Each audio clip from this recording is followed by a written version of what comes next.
नमस्कार, 4 TV news देख रहे हैं आप और मैं हूं आपके साथ शिवम दुबे। 4 टीवी न्यूज के खास कार्यक्रम हमारा उत्तर प्रदेश में आप सबका स्वागत। बुलेटिन की शुरुआत करेंगे और रुक करेंगे खबरों की ओर। पहली खबर बरेली से है, जहां उत्तर प्रदेश के मुख्यमंत्री योगी आदित्यनाथ ने भारतीय पशु चिकित्सा अनुसंधान संस्थान IVRI के दीक्षांत समारोह को संबोधित करते हुए उन्होंने कहा कि यह हमारा गौरव है कि बरेली के माध्यम से उत्तर प्रदेश और उत्तर भारत इन सेवाओं से बहुत लाभान्वित होता है। मैंने वैश्विक महामारी के दौरान इन सेवाओं को बहुत बारीकी से देखा था। जब कोविड-19 के खतरे सामने आए थे तो उस समय एक समस्या थी क्योंकि कोविड-19 के प्रारंभिक समय में जांच करना एक चुनौती थी। IVRI आगे आया और उत्तर प्रदेश सरकार को अपना सहयोग दिया और 2 लाख से ज्यादा जांच करने के लिए एक बड़ी भूमिका का निर्वहन किया।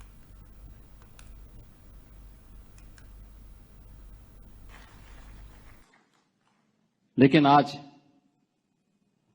ये हम सब के लिए एक बहुत ही गौरवमयी क्षण है,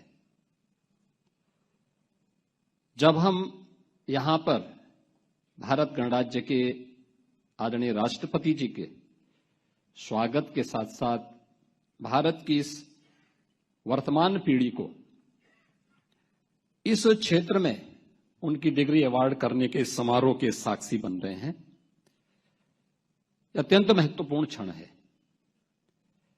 क्योंकि जब हम लोग मंच पर आए थे तो यहां पे सभी लोग एकदम शांत बैठे हुए थे। तो पहले तो मैं समझ नहीं पाया कि इतनी शांति क्यों है।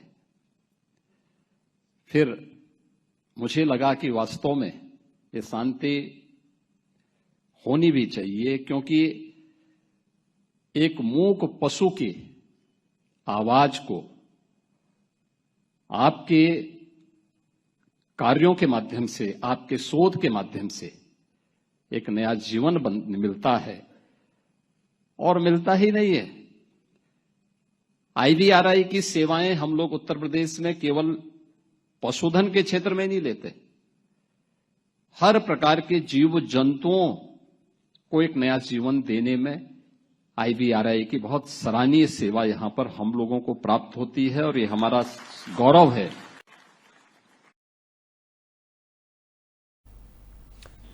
तो इस खबर पर हमारे साथ हमारे सहयोगी संजीव कुमार हमारे साथ बरेली से जुड़ गए हैं। संजीव, चूंकि मुख्यमंत्री योगी आदित्यनाथ आज बरेली पहुंचे, वहां पर उन्होंने भारतीय पशु चिकित्सा अनुसंधान संस्थान के वहां पर पहुंचे और इसके बाद वो दीक्षांत समारोह को संबोधित किया। क्या कुछ कहा मुख्यमंत्री योगी आदित्यनाथ ने? क्या कुछ बड़ी बातें रही उनकी मंच से? देखिए, मुख्यमंत्री योगी आप दीक्षांत समारोह में शिरकत की। उन्होंने कहा कि दीक्षांत जो बरेली का जो IVRI है उसका एक भारत की सामाजिक परिव्यवस्था में एक महत्वपूर्ण स्थान है। जो कोविड का समय चल रहा था, कोविड के समय में जब भारत पूरी तरीके से महामारी में ग्रस्त था, उस समय IVRI ने बढ़ चढ़ के आगे आके जो टेस्टिंग थी उसमें काफी सहयोग किया। जो IVRI के वैज्ञानिक थे उन्होंने काफी बरेली में सहयोग किया और यही सब बातें उन्होंने शिरकत करते हुए करी। संजीव, चूंकि मुख्यमंत्री वहां पहुंचे हुए थे योगी आदित्यनाथ, और कौन कौन उनके साथ मौजूद था? और भी कोई आया था? और भी कोई नेता और भी कोई हस्ती, कोई नाम? देखिए, उत्तर प्रदेश की राज्यपाल आनंदीबेन पटेल, भारत की राष्ट्रपति महोदय श्रीमती द्रौपदी मुर्मू, कृषि मंत्री शिवराज सिंह चौहान और झारखंड के राज्यपाल संतोष गंगवार भी इस समारोह में मौजूद रहेंगे। और ये कार्यक्रम कितने बजे से पूरा कार्यक्रम था और कब तक चला? ये 9:30 बजे ये कार्यक्रम प्रारंभ हुआ और 11 बजे तक कार्यक्रम खत्म होने की डेडलाइन थी। लेकिन आज बरेली में सुबह से ही बारिश हो रही है, इस कारण से समारोह देर से शुरू हुआ और ये 11:30 बजे ये समारोह समाप्त हो गया। ठीक है संजीव, बहुत बहुत धन्यवाद आपका हमसे जुड़ने। आपको बता दें कि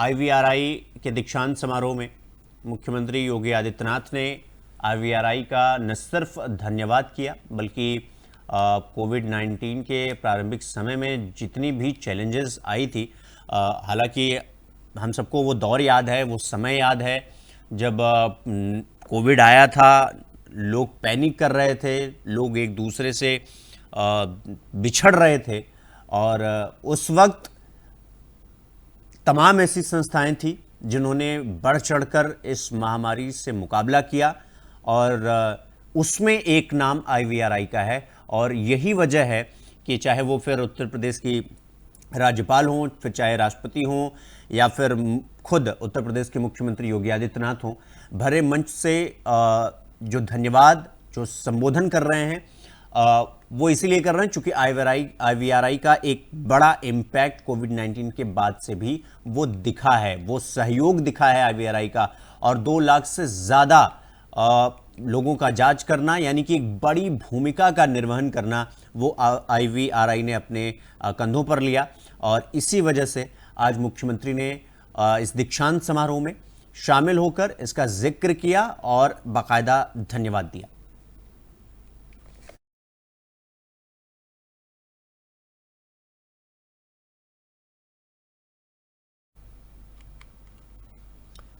तो बरेली से आपको बड़ी खबर इस वक्त की बता देते हैं। दरअसल SSP अनुराग आर्य का चर्चित लंगड़ा अभियान लगातार जारी, और इसी कड़ी में थाना देवरनिया क्षेत्र में पुलिस और बदमाशों के बीच मुठभेड़ हुई।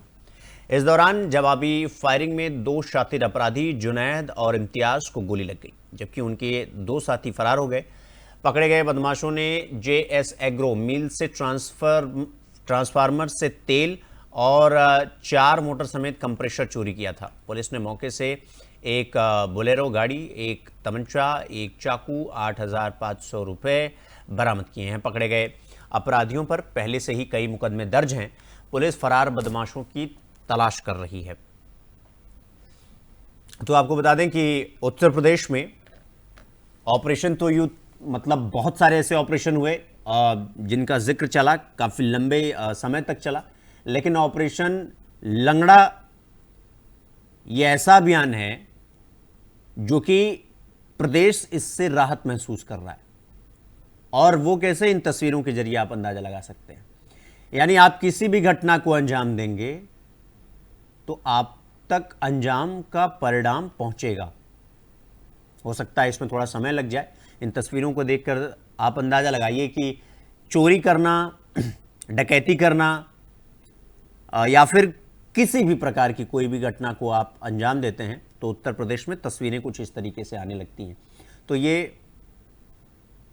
तो ये तस्वीरें आप देखिए, ट्रांसफार्मर का तेल और तमाम चीज़ें चुराकर भागने का प्रयास था, लेकिन फिर पुलिस ने ऑपरेशन लंगड़ा के तहत इन पर कार्रवाई की।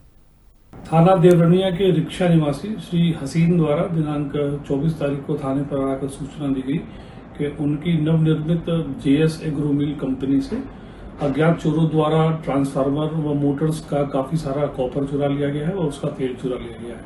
इस संबंध में तत्काल थाना देवरनिया पर BNS की समुचित धाराओं में अभियोग पंजीकृत किया गया और इसकी घटना के खुलासे के लिए तत्काल एक टीम का गठन किया गया।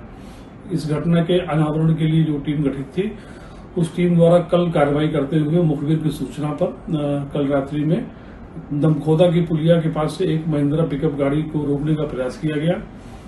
गाड़ी पर बैठे हुए बदमाशों ने भागने के क्रम में पुलिस पार्टी पर जान से मारने की नीयत से फायरिंग की। पुलिस द्वारा की गई आत्मरक्षार्थ फायरिंग में एक जुनैद नाम का बदमाश मौके पर घायल हो गया व उसका साथी अरमान पकड़ा गया। शेष 2 अभियुक्त जो है वो गाड़ी से भागने में वहां से सफल हुए हैं। अभियुक्तों के कब्जे से काफी सारा चोरी का कॉपर व पैसा व एक तमंचा 315 बोर का व एक चाकू भी बरामद हुआ है तथा पिकअप गाड़ी भी बरामद हुई है। शेष 2 अन्य जो अभियुक्त भागे हैं उनकी तलाश की जा रही है और जो अभियुक्त घायल है उसको तत्काल जिला अस्पताल भेजा गया जहां पर उसकी हालत स्थिर है। इस संपूर्ण घटनाक्रम के संबंध में थाना देवरनिया पर BNS की समुचित धाराओं में अभियोग पंजीकृत किया गया एवं आवश्यक विधिक कार्रवाई की जा रही है। थाना देवरनिया के रिक्शा निवासी श्री हसीन द्वारा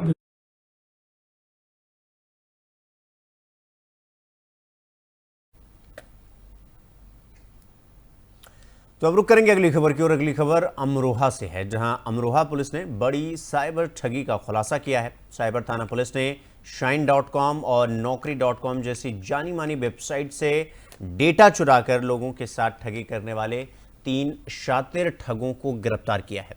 पकड़े गए आरोपियों में नुकुल, अंकुर और योगेंद्र शामिल हैं और जो अमरोहा के ही रहने वाले हैं। ये पिछले 2 साल से देश भर के लोगों को नौकरी दिलाने के नाम पर करोड़ों की ठगी कर चुके हैं। महंगे शौक पूरे करने के लिए इन्होंने ठगी का ये धंधा शुरू किया था। पुलिस ने इनके पास से 10 मोबाइल और 11 सिम बरामद की है। ठगों ने हाल ही में आंध्र प्रदेश के आदिल नाम के व्यक्ति से भी नौकरी लगवाने के नाम पर 22,480 रुपये ऐंठ लिए थे। गिरोह का मुख्य आरोपी और 2 लड़कियां अभी फरार हैं। एसपी अमित कुमार आनंद ने मामले का खुलासा किया है। साइबर थाना अमरोहा टीम ने बहुत ही सराहनीय कार्य करते हुए जनपद अमरोहा से ऑपरेट कर रहे साइबर क्रिमिनल्स को पकड़ा है। इसमें आज 3 अभियुक्तों की गिरफ्तारी हुई है। मुकुल, अंकुर, योगेंद्र, ये तीनों ही जनपद अमरोहा के रहने वाले हैं।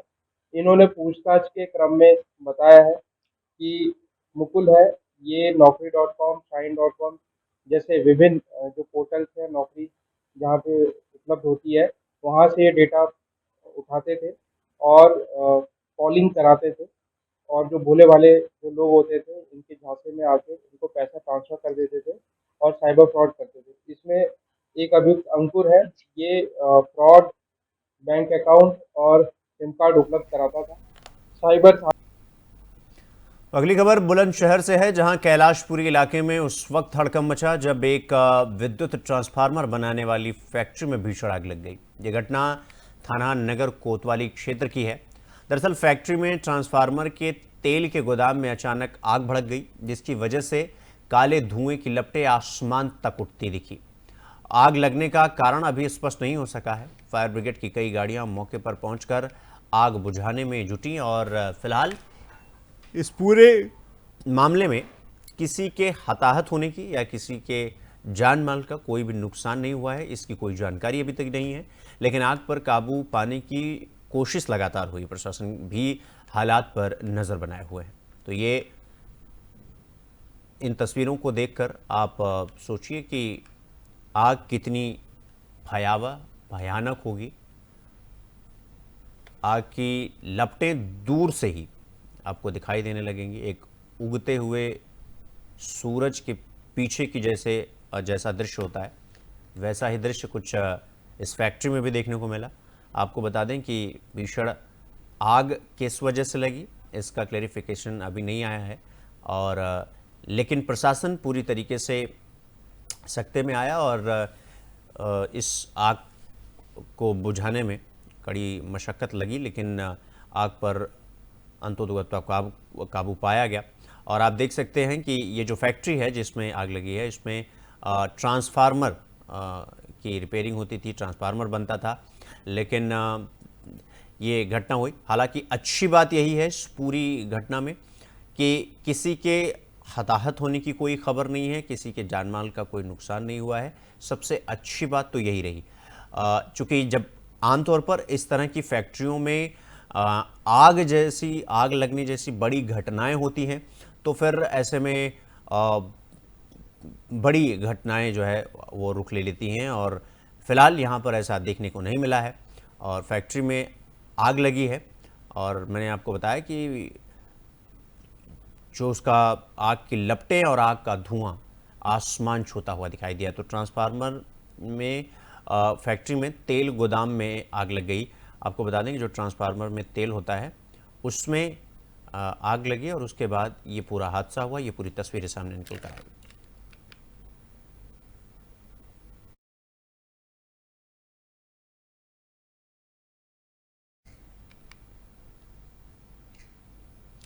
तो अब रुक करेंगे अगली खबर की ओर।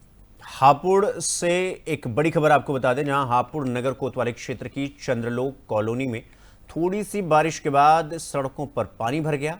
नालों की सफाई ना होने से कॉलोनी वासी गंदे पानी में चलने को मजबूर हैं। स्थानीय लोगों का आरोप है कि वो कई बार नगर पालिका से शिकायत कर चुके हैं, लेकिन 2 साल से लगातार जलभराव की समस्या जस की तस बनी हुई है।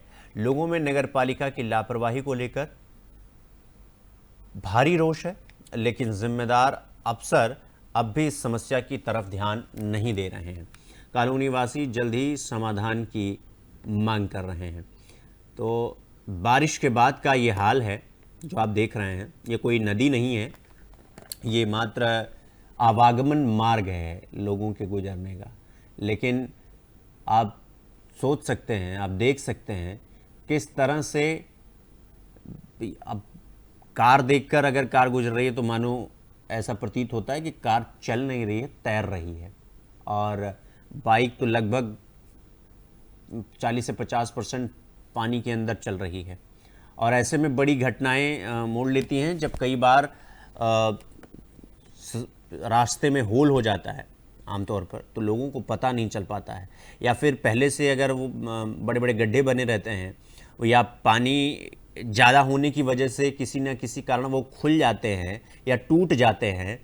लेकिन चूँकि बाहर से आने वाले व्यक्ति को ऐसे समय में नहीं पता होता है, तो फिर वो बड़े हादसे का वो शिकार हो जाता है, क्योंकि गाड़ी का पहिया उस गड्ढे में जाता है और फिर वो आदमी बुरी तरीके से इंजर्ड होता है। और आपको बता दें कि लगभग 100 में से 3 बार ऐसा होता है कि आदमी की मौत भी हो जाती है। तो ये जो तस्वीर देखने को मिल रहा है ये इसलिए मिल रहा है क्योंकि शिकायत के बावजूद भी नगर पालिका के कान में जू नहीं रहेगा, लिहाजा आज लोगों को इस तरीके से चलना पड़ रहा है। गाड़ियां तैर कर निकलने की कोशिश में हैं और गंदे पानी में लोग चलने पर मजबूर हैं, क्योंकि 2 साल से कोई ये जो जलभराव की समस्या है उसका कोई सुध लेने नहीं आया, कोई इस समस्या का निवारण करने नहीं आया। लिहाजा इसलिए हमें ये तस्वीर देखने को मिल रही है।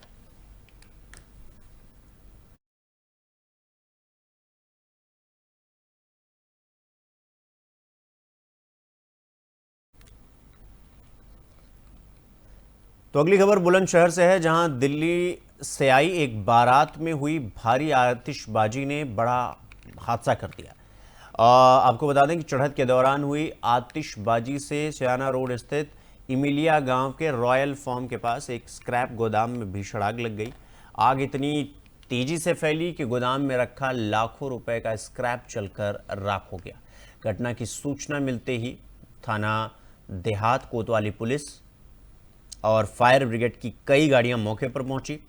घंटों की मशक्कत के बाद आग पर काबू पाया जा सका। फिलहाल गनीमत यह रही कि इस हादसे में कोई जनहानि नहीं हुई।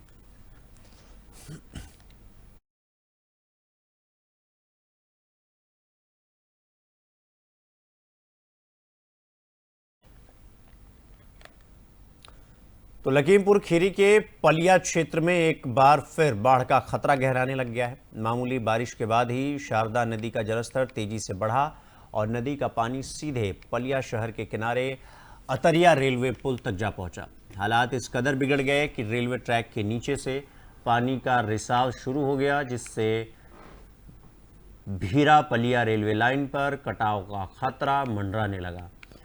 हर साल की तरह इस बार भी वही दौर, वही दावे, वही दौरे दोहराए जा रहे हैं। कभी कोई मंत्री आते हैं तो कभी कोई अधिकारी निरीक्षण करते हैं और फिर खाली हाथ लौट जाते हैं। परियोजनाओं की घोषणा और फोटो खिंचवाकर वाहवाही बटोरने की परंपरा हमारे अधिकारियों की बहुत पहले से है, लेकिन जमीनी हकीकत कुछ और है, कागजी हकीकत कुछ और है, नतीजा कुछ और है। ढाक के 3 पात की पूरी कहानी है। शहर की सुरक्षा, उसको लेकर कई घोषणाएं कागजों तक तो हो जाती हैं, लेकिन जमीन पर उतरता हुआ कहीं पर वो दिखाई नहीं देता। बढ़ते खतरे से आक्रोशित होकर रविवार को स्थानीय लोगों ने भीरा पलिया मार्ग पर इकट्ठा हुए और लोगों का ये कहना था कि जब योजनाएं केवल घोषणाओं तक सीमित हों तब क्रियान्वयन केवल खाना पूर्ति बनकर रह जाती है। तो जनता को आखिर और कितना सहना होगा। वीडियो ने सोशल मीडिया पर यह वीडियो वायरल हो रहा है और अब क्षेत्र में यह चर्चा का विषय भी बन चुका है। लोगों की मांग है कि इस गंभीर मामले में मुख्यमंत्री स्तर से उच्च स्तरीय जांच कराई जाए ताकि दोषियों की जवाबदेही तय की जा सके।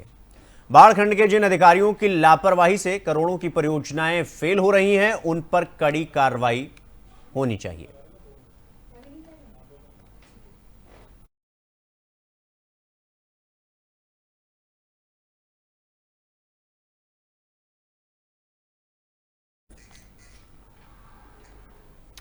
तो अब रुक करेंगे अगली खबर की ओर। अगली खबर लखीमपुर खीरी से है, जहां राजनिया गांव के पास नेशनल हाईवे पर आज एक नवजात बच्ची मिली। क्योंकि सुबह करीब 5:30 बजे के आसपास का समय हो रहा होगा जब ग्रामीणों को सड़क के किनारे कपड़े में लिपटी हुई बच्ची दिखाई दी। ग्रामीणों ने तुरंत पुलिस और 108 एम्बुलेंस को सूचना दी। पुलिस की 112 डायल पीआरवी ने बच्ची को सामुदायिक स्वास्थ्य केंद्र पसगामा पहुंचाया। केंद्र के अधीक्षक डॉक्टर अश्विनी कुमार वर्मा ने बच्ची को भर्ती कर उपचार शुरू किया। ग्रामीणों का मानना है कि बच्ची आसपास के किसी गांव में जन्मी है। उनका कहना है कि परिवार की आर्थिक असमर्थता और लड़की होने के कारण उसे सड़क पर छोड़ दिया गया। फिलहाल पुलिस मामले की जांच कर रही है।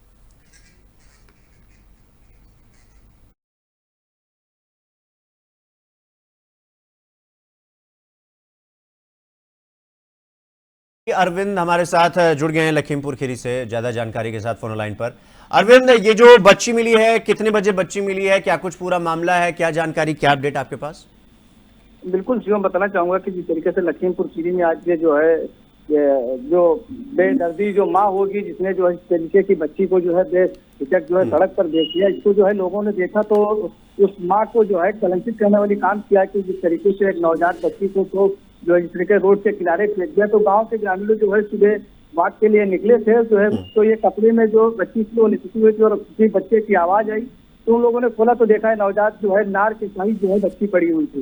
उन लोगों ने आनंद फानंद में जो है वहाँ के डायल 112 पे सूचना दिया। सूचना पाने के बाद मौके पर 112 डायल पहुंची और वहाँ से उसने जो है सीएचसी पसगवा में उसको जो है एडमिट कराया और एडमिट कराने के बाद सूचना पुलिस को दी गई, जहाँ पे प्रभारी निश्चित रविंद्र पांडे जो मेडिकल पुलिस कोतवाली के हैं वो अपने पुलिस फोर्स के साथ पहुंचे और जो है बच्ची का जो है देखरेख किया। और जो वहाँ की CWC की टीम भी थी जो बच्चे चिल्ड्रन वाली, वो जो है मौके पर पहुंचकर बच्चे को अपने कब्जे में, जो बच्ची है वो स्वस्थ थी। लेकिन सवाल यहाँ ये खड़ा होता है कि जिस तरीके से नवजात बच्ची का सड़क पे फेंक जाना और जो है इस तरीके की कौन लोग हैं जो इस तरीके का जो है कृत्य किया है, इस पर भी जो है सवाल खड़ा कर दिया है। जी अरविंद, ये जो बच्ची मिली है ये अभी कितने दिन की है या ये कहें कि कितने महीने की है अभी? जी बिल्कुल शिवम, बताना चाहूंगा कि दिन ना दिन की है ना कुछ है, जो डॉक्टरों के मुताबिक जो लोगों ने बताया, क्योंकि उसके नार भी अभी लगा हुआ था। जो पूरी प्रक्रिया थी वो लोग समथिंग जो है 3 से 4 घंटे की जो है बच्ची बता रहे हैं कि पहले की है। और जो है इसे डॉक्टरों ने यही बताया कि 3 से 4 घंटे पहले इसका जन्म हुआ है। जो इसकी बाकी जो है जांच चल रही है, जांच के बाद जो है बताया जाएगा कि कैसे क्या है कि क्या होने वाला है। और अगर बात की जाए शिवम तो जो ग्रामीण हैं, ग्रामीणों का एक तरफ तो ये कहना है कि किसी गांव में गरीबी से है, लेकिन कुछ लोग ये भी कयास लगा रहे हैं कि किसी को जो है नाजायज संबंधों की वजह से बच्ची को जो है जन्म दिया है लड़की ने और उसके वजह से जो है कलंकित करके इसको जो है यही रोड पे डाल दिया है। तो ये भी जो है सवाल खड़ा हुआ है। जी ठीक है अरविंद, बहुत बहुत धन्यवाद आपका हमसे जुड़ने के लिए और इस खबर पर पूरी जानकारी हमारे साथ साझा करने के लिए। तो सड़क के किनारे नवजात मिली है और ये नवजात सड़क के किनारे नहीं मिली है।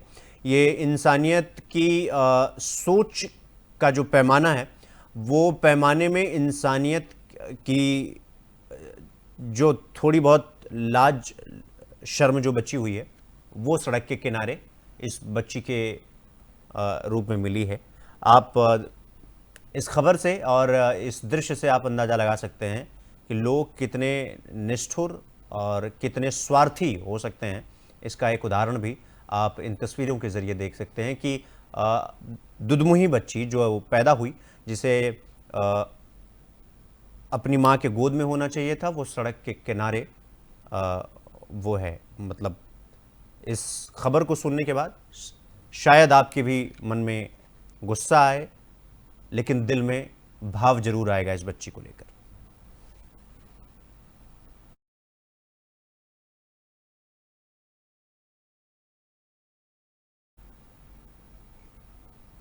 तो हमारा उत्तर प्रदेश में फिलहाल के लिए बस इतना ही, लेकिन देश और दुनिया की तमाम खबरों को देखने के लिए देखते रहिए 4TV न्यूज़। नमस्कार।